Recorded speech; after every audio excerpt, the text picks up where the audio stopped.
And we are live. What's going on, everybody? It's S.E.T&KEY Media, and I'm back in the house with another one, man. You got Key in here on the solo, your favorite big four-header YouTuber, man. And I'm back with another pod for y'all, man. We got a little bit of news and updates on the Trump shooting from yesterday. Shooter's been identified. They kind of went into a little bit his backstory a little bit. As we all know, the Republican National Convention starts tomorrow, so we want to see if Trump is still going to be attending. We got the facts, we got the updates for y'all right here on S.E.T&KEY Media. Make sure to like the video on the way in. Let's get right into it. Let's go. New video just in shows former President Trump getting off of his plane in New Jersey just hours after an assassination attempt killed one person. The chaos in Pennsylvania sent shockwaves across the nation. Former President Trump left bloody after a shooter opened fire at that campaign rally in Butler, Pennsylvania. Good evening. I'm Michelle Esteban. And I'm Preston Phillips. Here's what we know right now. Just moments ago, law enforcement identified the gunman as 20-year-old Thomas Matthew Crooks of Bethel Park, Pennsylvania. According to the Associated Press, he fired from a rooftop less than 164 yards away, about a football field and a half away from where President Trump was standing. He was then shot and killed by Secret Service. One person attending the rally was shot and killed. Two others were critically hurt. No motive has been identified yet. And I think that once the shooter is identified. All right, and as we all know, at this point, Trump is confirmed to have been shot in the ear. We had some reporting outlets, Shade Room. I'm calling y'all niggas out, bro. If you believe in any, if you're trying to get any non-biased reporting and you're getting it from places like the Shade Room, Say Cheese, any of these liberal left-leaning pages, like, bro, like, let's be honest, you're probably not getting a full scoop. Because Shade Room was quick to post boldly on their front page that, oh, no, he wasn't hitting the ear. He was actually hitting the ear with glass from the teleprompter being shot. Like, okay, hold on now. Like, that's why you can't go off of anything that they're saying, because you can best believe that they're going to give you ill-informed or, I would say, half-assed news, like, especially when it comes to Trump or anything political or anything on the opposite side of where they stand. So they were over here talking about he was hit with glass. Like, no, it's confirmed he was hit in the ear. There was also another casualty. And right after that, he was taken out by the Secret Service snipers. So those are the facts. That's what we got. That's what's concrete. That's what we know. Anyone that has specific information on that shooter, that would be very helpful as well to help us assess motive. And again, as I mentioned earlier, we are absolutely not taking for granted that this was a lone wolf attack. Former President Trump's presidential campaign confirms he will be attending the RNC convention in Milwaukee. That starts on Monday. Tonight we have team coverage. And that's big news right there. That's big news right there. As we all know, Trump, man, he be making it look like he's 10 places at once. He'll be doing a convention over here. He'll be doing a public speaking event over here, maybe an interview right here, and he'll still make it to UFC fight night at 10 o'clock and it'll be ringside next to Dana. So we all know Trump gets around. He's not one to, revel in the fact that he's an older man. He's 78 years old. Like, nah, he ain't no spring chicken, but he sure as hell be acting like one. So we got to give it to Trump. As we just seen, he was walking off of Air Force One, Secret Service. He ain't limping. He ain't, moping around. Like, he probably like, man, I got hit in the ear. Like, patch me up. Let's get it going. Like, I got an election to win. For you on this assassination attempt. Our crews are standing by to tell us how our local leaders are reacting, what this means for public safety and the election going forward. But we want to start tonight with national correspondent Kayla Gaskins. She joins us from Capitol Hill with what we know about this developing situation. Donald Trump releasing a statement in the hours after the attack saying he was shot by a bullet that pierced his upper ear. He also thanked the Secret Service for their action and gave condolences to the rally attendee who died. Trump's campaign confirmed the former president is fine and that he was checked out at a local medical facility. A political rally turned into a crime scene. This is a big crowd. This is a big. And as we all know, and I'm curious to see what y'all think on this, because Trump has made his name at these rallies. Like, he's a celebrity. So to rile the crowd, to get everybody cheering, to you know, get the building rocking. I mean, low key is what Trump is known for. Not gonna lie, we've seen it in his last election cycle, and like I said, it's kind of his calling card. He's known for it. He's a good entertainer, and he hosts a good rally. So let me know what y'all think. Is he going to continue doing the rallies, or is this going to be something that he kind of thinks twice about doing now that this has happened? But yeah, he was given a classic Trump rally, and before you know it, it was a whole lot of Big, beautiful crowd. As the former president spoke to his supporters in Butler, Pennsylvania Saturday, gunshots ripped through the air. Donald Trump seen reaching for his ear before dropping to the ground. Secret Service immediately rushing the stage to surround him. Screams heard in the crowd. Go. After a few tense moments, the former president on his feet. So I was looking at some TikTok videos, and I'm not going to list the girl because I don't want to give her no free clout. I ain't even going to put the video or her name, but she was talking about, oh, well, he stood up, and doesn't this seem kind of staged because he stood up and they didn't know if the shooter was still at large and blah, blah, blah, bro. Like, it's a Secret Service, bro. They have communication devices in their ears that they have Secret Service members in the event and probably in the 500 yards surrounding the event. The shooter was neutralized. That was communicated. That's when they stood Trump up. That's when they walked his ass out. It's not that hard to comprehend. Y'all talking about some stage. He stood up and he didn't know if people were crouching and recording on their phones. Like, bro, like, they probably weren't letting people leave. Like, it's a Secret Service event. They're not just going to let people just run around. Like, they're trying to figure out who the shooter was. He was neutralized. They got Trump up out of there. Now everybody else can move around. Blood spattered across his cheek and ear. Trump giving a fist bump as Secret Service whisked him away to the hospital. The Associated Press reporting the shooter is dead, along with one rally attendee. President Biden spoke to Trump following the shooting and earlier condemned the violence. There's no place in America for this kind of violence. It's sick. It's sick. Republican House Majority Leader Steve Scalise was shot in 2017 by a left-wing activist. On Saturday, Scalise... And it is sick to think that the RNC is tomorrow. It's an election year, as we all know. So election in November. All these things coming up. You know, they were just trying Trump with all these criminal matters. You know, they got him over here, 34-time convicted felon. Like, man, what aren't they throwing at this man?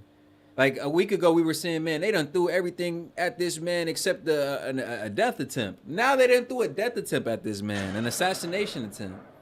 Like, it's official. It's safe to say, like, they done tried Trump with everything. Writing, for weeks, Democrat leaders have been fueling ludicrous hysteria that Donald Trump winning re-election would be the end of democracy in America. Clearly, we've seen far-left lunatics act on violent rhetoric in the past. This incendiary rhetoric must stop. We spoke with a Trump supporter who was 6 rows from the stage. Just a sad day for America. Just a really sad day for America. The vibe. And now that is very true. That's a very good point, because you can believe, I mean, we'll never know, right? Because he's no longer with us. But you can best believe an extremist like that who was willing to go that far was probably radicalized by that type of rhetoric. Like, oh, Trump is going to be a dictator. If he gets in office, he's going to stay in office. He's going to, Project 2025, blah, blah, blah. Like, yeah, bro, that type of rhetoric is dangerous when in the wrong hands, because it does kind of incite that violence. Like, oh, well, Trump's going to do this. Like, oh, well, I'll stop him. I'm a patriot. I'll put an end to this. Like, it doesn't set a good precedent for a concerned American on that left-leaning side, because I don't have a political affiliation. So if you're hearing this on the left, you probably are scared, like, damn, he's gonna do this and that. So imagine now it's in the hands of an extremist, and you know, he's piped himself up big enough to feel like, oh, I can take down Trump. It's dangerous, yo. It's dangerous. And like they said, who's to say he was acting on his own behalf? Who's to say he was acting by himself? Now, you know, them boys and them people know what's really going on, but as far as us, like what we know at this moment, like we can't say. Was, it was open with prayer. People were united. This is America. This is freedom, regardless of your politics. This rally was supposed to be a celebratory moment for Trump heading into the GOP convention in Milwaukee that starts Monday. The convention will no doubt have a very different feel with tighter security now on tap in the wake of Saturday's shooting. In Washington. Tighter security, but I ain't gonna lie, he just galvanized every Republican and conservative. And, I mean, I'm gonna say it, I don't want it to be taken out of context, but if they was gonna come for Trump, they should have got him. They should have got that man. If y'all was gonna come for Trump, y'all should have got that man, because you could damn well be sure now he's only coming twice as hard. The support is gonna be twice as strong. And he's moving with a chip on his shoulder now. Everything that he was saying is starting to look like it's kind of true. Like, oh, they don't like me. They're coming for me. They're corrupt. They're this, they're that. Everything that he was kind of saying, even if you wanted to call it conspiracy, even if you wanted to call it conservative rhetoric, it's starting to ring a little bit more true when you think about all the stuff they've thrown at this man in the past few months just to kind of derail him. It's starting to make you really look like it's only making the support stronger for Trump. I'm Kayla Gaskins. Which is, I'm sure they're... Kayla, thanks very much. No details have been released about the phone call between President Biden and Donald Trump. The president is back at the White House tonight. He will convene a briefing with Homeland Security and law enforcement officials tomorrow morning. Here in Washington State, we're getting local reaction from voters. Some are expressing that this is an eye-opener about just how divided this country is. KOMO's Karina Vargas live tonight in Seattle. Karina, what have people been telling you? Oh, Preston, people tell me that violence is never the... We got several all in here on YouTube and Rumble, man. So make sure to like the video. Like I said, this is what we know so far about the shooter. All the updates they're giving us. I want to go over this quick little live for y'all, but in depth. Share what we know so far, break it down. But let's get the likes up so this video can get pushed in the algorithm. Everybody needs to know what's going on. Obviously, a crazy time in American history yesterday, them making an attempt on Trump's life. But yeah, who else y'all know bringing y'all the content, all the updates, live updates as we get them? SET&KEY Media, man. We here for y'all. Answer no matter one's political affiliation. Now, some tell me that they think that this will only further the country, that they will further divide the country, but others say that they hope that this might bring people together. Now, take a listen at some of their reactions. We saw it. We were actually looking at television right at the time, and it was just like shock. Absolute shock, and just... Well, pretty shocking that there's an assassination attempt on a presidential candidate. Just shocking, honestly. I never thought like that. This day and age, that something like that would happen. And even if you look at other foreign nations where they make an assassination attempt on political leaders, like it's normally because of their policy. It's normally because of the things they say. It's normally because of what they intend to do when they get power. Like, people don't like that. People don't like that. It rubs folks the wrong way. You know, opposition grows and things like this happen. We've seen this happen countless times in foreign nations. Countless times. It's just now that it's kind of happening on our soil and our land, we're taking a look at it and being like, oh, wow, that's scary. That's crazy. He's supposed to be up for election in November, and they're trying to do him like this? Now, those we talked to say that their votes are set and that this is not changing how they will be voting in November. Now, the big concern that many are having is safety at the polls. And some tell me that they hope that this will evoke a lot more security measures. For now, reporting. The only votes this has changed is people who were probably voting Biden. If you were already voting Trump, like I said, this is more galvanizing than anything. But the only vote I feel like is being switched is the Biden voters, who are kind of starting to look at it and maybe starting to apply that critical thought and being like, damn, they're trying to come for this man's life. Well, okay, when I've seen them do this before to other political leaders, it was 9 times out of 10 because they were trying to do something, trying to enact something that pissed some people off. And when I say some people, it was probably, you know who. So, they coming at Trump like this? Hold on, man. No. He don't need me going against him. What he needs is our support. In Seattle, Karina Vargas, KOMO News. Certainly underscoring the divisive rhetoric. Karina, thank you. There will certainly be consequences for the upcoming election cycle. Today's shooting will lead to a reassessment of political events and rallies all across the country and right here.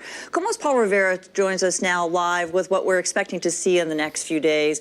Paul, such a concerning moment here.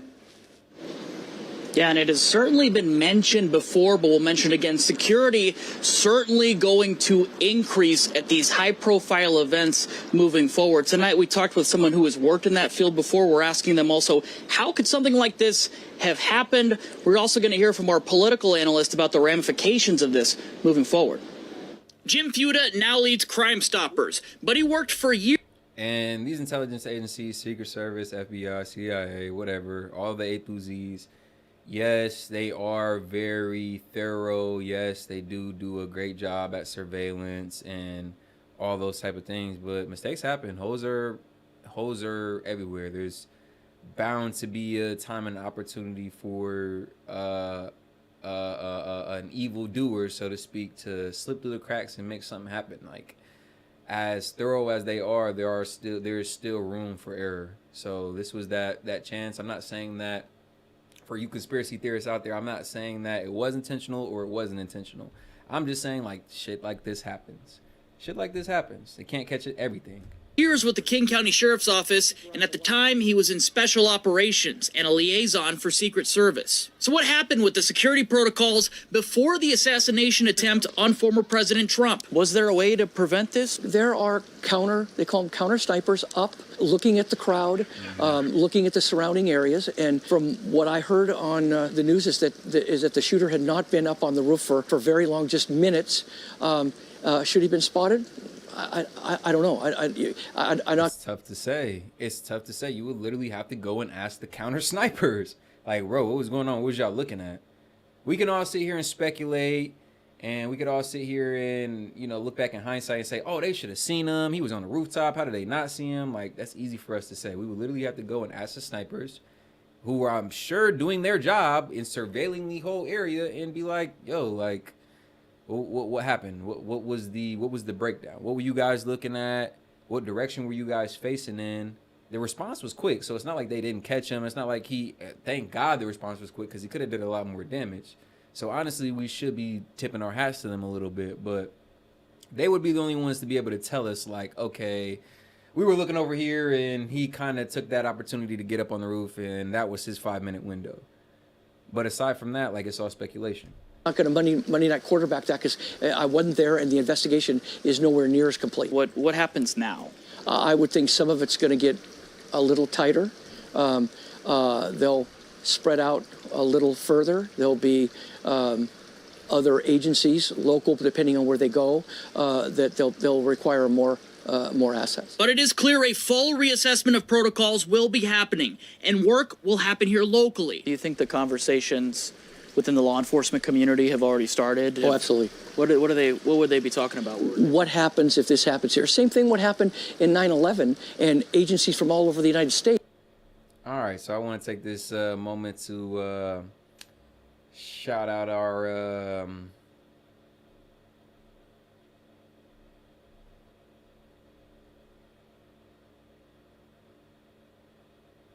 yeah, I'm sorry. I want to take a pause for the call. Shout out our advertisers. Man, make sure to go shop Rumble Store. Rumble's exclusive apparel has finally arrived. They are now offering 20% of all purchases in the Rumble Store with the discount code DROP20. That's DROPT 20, DROP20. If you want to support the brand that is fighting for free speech and fighting for our First Amendment, this is the best way to do it, you guys. The best way. We got tees, sweaters, hats, plus so much more. Go check them out for sure. So Rumble Store, and make sure to enter code DROP20, that's DROPT 20, I'm sorry, as the promo card, and get 20% off your entire order. That is Rumble Store, and the promo code is DROP20, DROP 20, and for that's 20% off. Make sure to support. Appreciate you guys.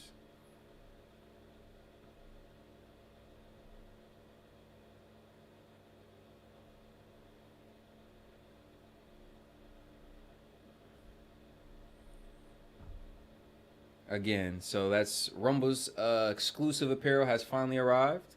They are now offering 20% off of all purchases in the Rumble store with discount code DROP20. If you want to support the brand that is fighting for free speech and fighting for our First Amendment, this is the best way to do it. They have tees, sweaters, hats, plus so much more, y'all. Go to Rumble store and make sure to check out DROP20 as the promo code and get 20% off your entire order. Cool. Back to the show. Went to New York to see what happened and see how their area could do it better. We also talked with Como political analyst Ron Dotzauer. What's your final message to voters, to Americans, in what is a very difficult day? Continue as best you can to stay engaged, okay? We have to show people around the world that this is not acceptable behavior in this country or anywhere else. And we can show that by participating. Our local and state law enforcement sent me statements. The King County Sheriff's Office told us today this is all under consideration. They say they'll respond to our local events as necessary. WSP told me they are maintaining their focus and their readiness. We'll send it back to you.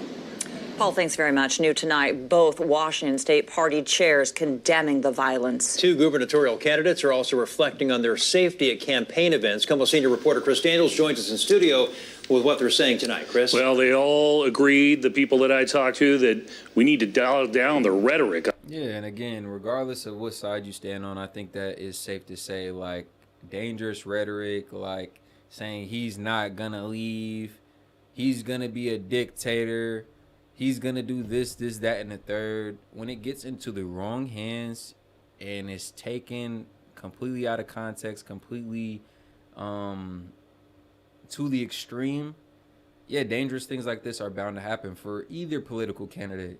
This is as non-biased as I can be. I think that specifically politicians, political pundits need to be cognizant of that when they are speaking and a lot of times making these accusations against these politicians or Trump or Biden. We just have to be a little bit more aware. On a night like tonight. Not even shocked, Chris. I think it's more like dread. Washington GOP Chairman Jim Walsh in Milwaukee and preparing for the Republican National Convention pointed blame at the country's political tenor. I believe we need to move away from talking about personalities and saying someone is a bad person because we disagree with them politically. And we need to focus on the policies that elected officials advocate. I'm just sort of disappointed and sad that this is happening in our great country. Republican gubernatorial candidate Dave Reichert speaking via Zoom before a campaign event. I seen a narrative flying around on X like, he was actually one of the MAGA fanboys. How does that make you guys feel? I'm just like, y'all really think he was a MAGA supporter? You really think he was a MAGA supporter and did that? Like, come on, man. Come on. Like, turn it on. Turn it on.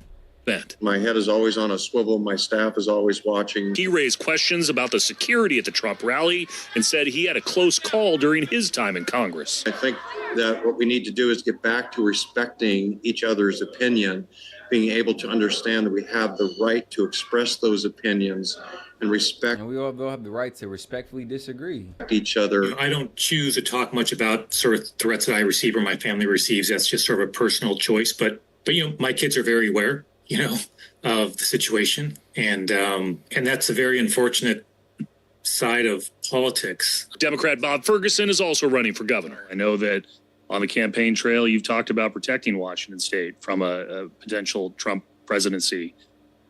Do you think now about words and political rhetoric as we move forward? Well, I don't just think about them now after sort of a cowardly attack. I mean, we all should have been a little bit conscious of what we were saying, we were putting out there. But a moment like this in American history should make us all a little bit more aware, aware and conscious of some of the dangerous things that we might say. And the gentleman before him made a great point. We can all respectfully share our opinions, just like we can all respectfully disagree to the next opinion if it doesn't match how we see things. But that was pretty much the main idea from that video. They've identified the shooter again. His name is Thomas Matthew Crooks. Let's go ahead and get into the next video here. how Trump's shooting could impact the RNC. It's a quick little video. Just kind of want to see what they got to say. This is Good Morning Today. Let's do it.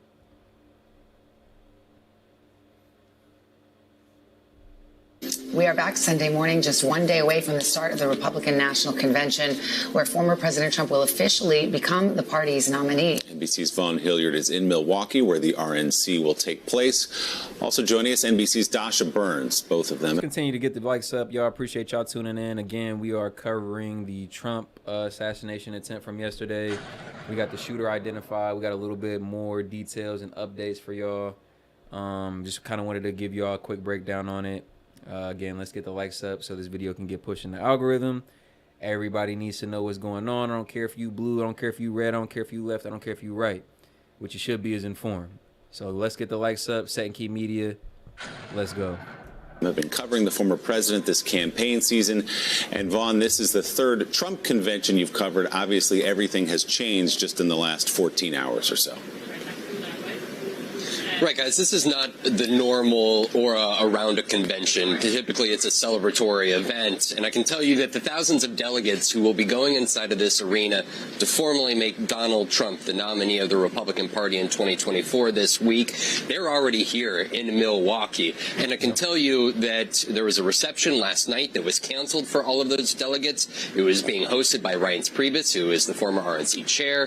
He's the host of this convention here in Milwaukee. And coming into this area here in the heart of downtown Milwaukee this morning, the security presence was very clear. Not only are there blocks of fencing around this area, but we were here, of course, in the late hours of last night outside of this arena where the convention will take place. And the Secret Service was already here, beginning its intense security sweep and inspection of these surrounding blocks here, effectively creating a lockdown situation that began here at sunrise this morning. Tomorrow, in just over 24 hours from now, is when Donald Trump will be formally nominated through the roll call vote here on the convention floor. And so Donald Trump, the exact movements of when he will be arriving here in Milwaukee are unclear, but we still anticipate his family members, including former First Lady. So I've seen articles say that he's supposed to be getting there as early as this afternoon, so Sunday afternoon. And I mean, you can only respect the man for it. Like, he knows that the goal is in sight. The goal is closing in. November is only getting closer by the day. Regardless of what they say, regardless of what assassination attempt they throw at me, I'm still here. My job is to run. I got this policy that I'm trying to enact. I'm trying to save America, make America great again. That's his motto, right? So you got to respect it. Like I said, Trump, it seems like he's in 10 places at once. He'll be in an interview. He'll be in a debate, and like I said, he'll still make it ringside to watch UFC at 10 o'clock. So you knew Trump wasn't missing this convention just because of a little bullet that whizzed past his ear. Melania Trump, his sons Eric and Don Jr., as well as his daughter Ivanka Trump, to be on site here for this convention. I was talking with a few delegates last night, and they told me that they believe that this will only increase the energy of this convention, that much like the rest of the American public, they were at their hotels watching the news of this all unfold as they wait for the former president to get here. Tomorrow, the primetime speeches will begin, but we do not anticipate Donald Trump taking the stage to give his nomination acceptance speech until primetime Thursday night, guys. Hey, thanks for watching. Don't miss the Today Show every weekday at 11 a.m. Eastern, 8 Pacific on our streaming channel, Today All Day. Now, before we get out of here, I did have a little video. They had talked about the shooter's background a little bit. Kind of wanted to get into some of that, because they said that boy was bullied every day. As we've been here, there's a large media presence here. You've had members of the community come and approach us, including one person who said he actually went to high school with this suspected shooter. I want you to listen to a little bit of our conversation there. He was bullied. And y'all might be saying, like, damn, he was bullied every day. Like, shouldn't he have did that at the, you know, at the school?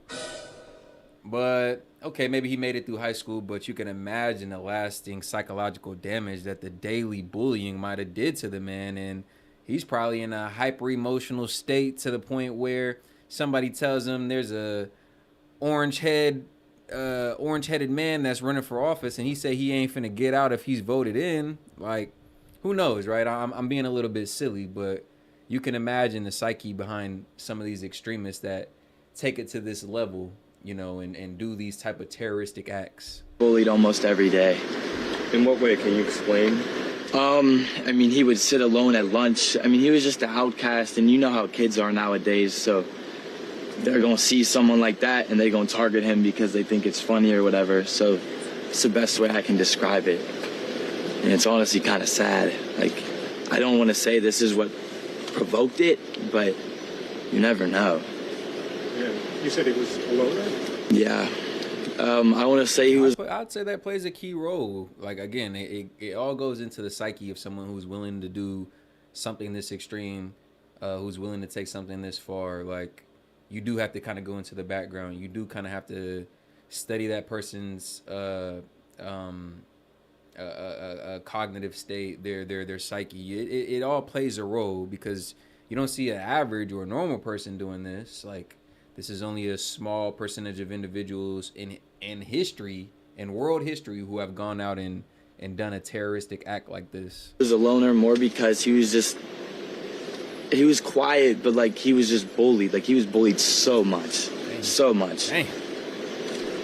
This was high school. Yeah. What did they, do you remember at all what they said to him or called him? No. He remembers exactly what they called him. He was just made fun of, I guess, for the way he dressed or his appearance. That's what he was saying. He said, this is PA, right? So this is we share a border with PA. This is our next door neighbor. So, you know, pretty close to where we stay here in S.E.T&KEY Media. So, yeah, it's funny to think that didn't happen to him maybe in like a bluer state, like a Cali or something like that. But yeah, like you never know. You never know. Like I'm sure he wasn't thinking it happened in PA. I'll tell you that.